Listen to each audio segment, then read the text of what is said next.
వకీల్ సాబ్ చేసేటప్పుడు పవన్ కళ్యాణ్ గారి దగ్గర నుంచి మీరు నేర్చుకుందంటే ఏమని చెప్తారు? ఎస్పెషల్లీ ఇండస్ట్రీలో ఎలా ఉండాలి, ఎలా ఉండకూడదు? అంటే ఆ హ్మ్. సినిమా కూడా అలాంటి మెసేజ్ ఇచ్చింది అమ్మాయిలకి హ్మ్. కూడా. అంటే వాళ్ళిద్దరిని తీసేయండి. వాళ్ళు కొంచెం ఆల్రెడీ సీనియర్స్ ఆఫ్ కాబట్టి course. They know very well about industry. Of course. మీరు న్యూ హ్మ్. కాబట్టి, అప్‌కమర్ కాబట్టి హ్మ్. మీలాంటి వాళ్ళకి ఏదో ఒక అడ్వైస్ చేసే ఉంటారు ఆయన. ఫస్ట్ నాకు నచ్చింది ఏంటి అంటే, ఒక పర్సన్ అంత సింపుల్‌గా ఎలా అంటే, పవర్ స్టార్ పవన్ కళ్యాణ్ అన్నంత రేంజ్ పర్సన్ అంత సింపుల్‌గా ఎలా ఉంటారు? అంటే నేను ఫస్ట్ ఇమాజిన్ చేసుకోలేదు. ఓకే. స్టార్ అంటే ఒక రేంజ్‌లో ఇమాజిన్ చేసుకున్నా. అండ్ ఆల్సో నేను అప్పటి వరకు ఎవరిని స్టార్స్‌ని కలిసింది లేదు. ఫస్ట్ టైమ్ ఫస్ట్ అన్నమాట. టైమ్. First time. ఓకే. చూడడం గానీ, కలవడం గానీ, మాట్లాడడం గానీ ఎవ్రీథింగ్ ఫస్ట్. సో, నాకే ఫీలింగ్ ఉంటదంటే దే నాట్ హ్యూమన్ బీయింగ్స్ ఏదో డిఫరెంట్ కైండ్‌లో ఉంటారని అనుకునేదాన్ని. నిజంగానే అలానే ఉండేదాన్ని. రాంగానే చాలా మాట్లాడారు, హాయ్ అన్నారు, ఎక్కడి నుంచి అని చెప్పి మాట్లాడారు. తర్వాత సెట్‌లో మధ్యలో కోర్ట్ సీన్స్‌లో మేము అందరం నలుగురం పక్క పక్కనే కూర్చుంటాం గదా! సో, కోర్ట్ సీన్స్‌లో షార్ట్ గ్యాప్‌లో మాట్లాడేవాళ్ళనమాట. పక్క పక్కన కూర్చున్నప్పుడు ఇట్లా ఈ టైంలో అమ్మాయిలు ఎలా ఉన్నారు? వాళ్ళ బిహేవియర్ ఎలా ఉంది? లేకపోతే నీకేదైనా ప్రాబ్లమ్ వస్తే గాడ్‌తో చెప్పుకో, ఒక పాజిటివ్ ఎనర్జీని నమ్ము లాంటి సజెషన్స్ చాలా ఇచ్చారు. అంటే లైఫ్‌కి రిలేటెడ్ సజెషన్స్ ఇచ్చారు. మోర్ దెన్ మూవీస్ ఇండస్ట్రీ కంటే గూడా. హ్మ్.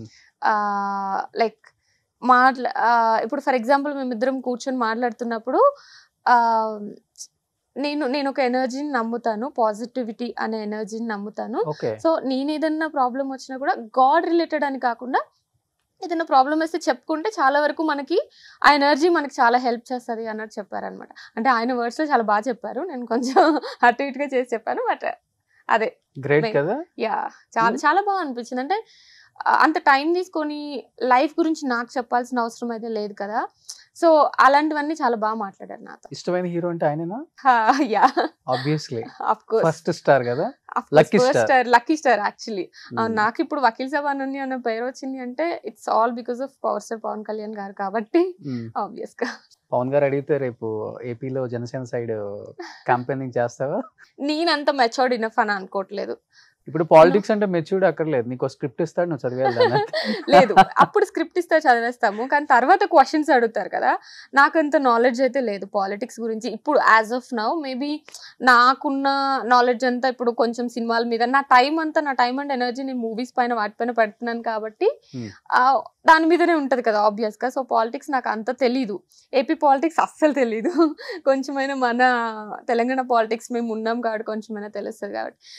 సో, నాకు నాలెడ్జ్ వచ్చి నేను చేయాలి అని అనుకున్నప్పుడు ఆబ్వియస్‌గా చేస్తాను. బట్ ఇండస్ట్రీకొచ్చే ముందు హా! అనుకుంటాం గదా! మనం ఇలాంటి రోల్స్ చేయాలి. ఈ హీరోయిన్నో లేకపోతే ఈ క్యారెక్టర్ ఒక యాక్ట్రెస్‌ని చూసి అనుకుంటాం. హ్మ్. I want to do like this type of characters అని. అలా ఫస్ట్ ఎవరిని చూసి అనుకున్నారు మీరు? యాక్చువల్లీ నాకు సమంత ఇష్టం. ఓకే. అండ్ ఆలియా భట్ చాలా ఇష్టం. వీళ్ళిద్దరు దే ఆర్ లైక్ వాళ్ళు ఏం చేసిన ఎందుకంటే నేనెందుకు వాళ్ళతో కనెక్ట్ అవుతాను అంటే దే క్యూట్‌గా ఉంటారు. అంటే నేను అలా అనుకునేదాన్ని. నేను క్యూట్‌గా ఉంటాను. నేను అంత పెర్ఫార్మన్స్ ఓరియెంటెడ్ నేను చేయలేనేమో ఓకే. అనుకునేదాన్ని.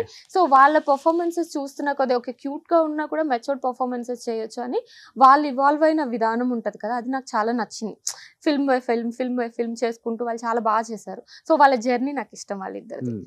బట్ ఎప్పుడన్నా అనుకున్నారా? నేను ఒకదానికొచ్చాను. ఒక టైప్ ఆఫ్ క్యారెక్టర్స్ చేస్తున్నాను. హ్మ్. చూస్తేనేమో ఇంకొక టైప్ ఆఫ్ క్యారెక్టర్స్ వస్తున్నాయి. హ్మ్. కొంచెం రొమాంటిక్‌గా కనపడాలి. హ్మ్. కొంచెం అలాంటి డ్రెస్‌లేసుకోవాలి. అలాంటప్పుడు పెర్ఫార్మన్స్ ఉంది కాబట్టి ఓకే అని చెప్పేస్తారా? లేకపోతే గుడ్డిలో కొంతమంది ఒప్పేసుకుంటాం గదా! ఏదైతే అదయింది ఇంకా దిగేద్దాం. హ్మ్. తప్పదు ఇండస్ట్రీకొచ్చాము. ఇంక హ్మ్. వెనక్కెళ్ళటం ఉండదు.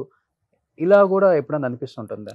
కొన్ని క్యారెక్టర్స్ ఐ చేసేటప్పుడు థింక్ ఈ ఎస్పెషల్లీ. క్వెషన్‌కి ఆన్సర్ ఆఫ్టర్ 5, 6 మంత్స్ మనం మాట్లాడుకోవచ్చు. బికాజ్ నా ఫిల్మ్స్ లైనప్ తర్వాత మేబీ అది ఇండస్ట్రీలో లేకపోతే థియేటర్ వైస్‌గా హిట్ అవ్వచ్చు, అవ్వకపోవచ్చు. బట్ ఓటీటీలో చూస్తున్నప్పుడైనా ఓకే. అనన్య చాలా మంచి రోల్ చూజ్ చేసుకుంది. చాలా హ్మ్. మంచి పెర్ఫార్మన్స్ ఇచ్చింది అని చెప్పి.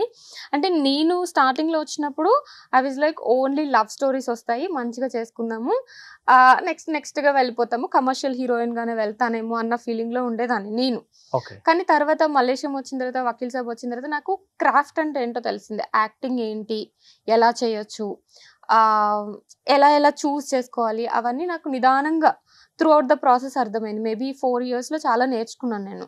సో, ఇప్పుడు నాకున్న మైండ్ సెట్‌కి ఏంటి అంటే, ఏ రోల్ అయినా ఇంతకు ముందు చేసిన దానికి డిఫరెంట్‌గా చేద్దాము అన్న పాయింట్‌లోనే ఉంది కానీ, హ్మ్. అది గ్లామరస్సా? లేకపోతే నాన్ గ్లామరస్సా? పెర్ఫార్మన్స్ ఓరియెంటెడా?